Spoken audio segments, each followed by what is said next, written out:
My Chevy Astro van's got a major oil leak. It's leaking about a quart every 2 or 3 miles.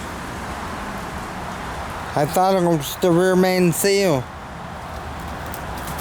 The mechanic's been lazy and hasn't wanted to look at it. When I got up there and laid under it finally, the flywheel's all dry. And so is the torque converter.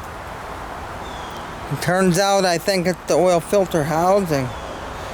I sent a picture of it to my friend Greg. He knows his Chevy's real good. I think all it's gonna be is this seal. This seal goes on here, and this rubber O-ring. I'm getting ready to put it back together now. There's also an oil cooler line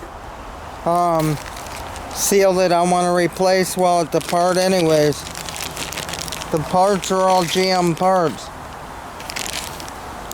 That's the oil cooler line.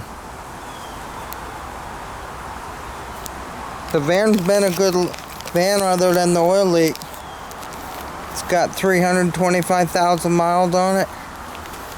Somebody changed the motor, probably the last owner. The last owner had it 15 years. I think they put a crate motor in it. It runs like a crate motor. It runs really good, really strong. I think this will do it. I'm hoping it'll do it. Just that O-ring and the steel. They say to put what'd they say? Put grease on to keep it from moving around. I'm gonna try and fix it right now. We're filming in a Sony 4K camcorder, HDR-X 33.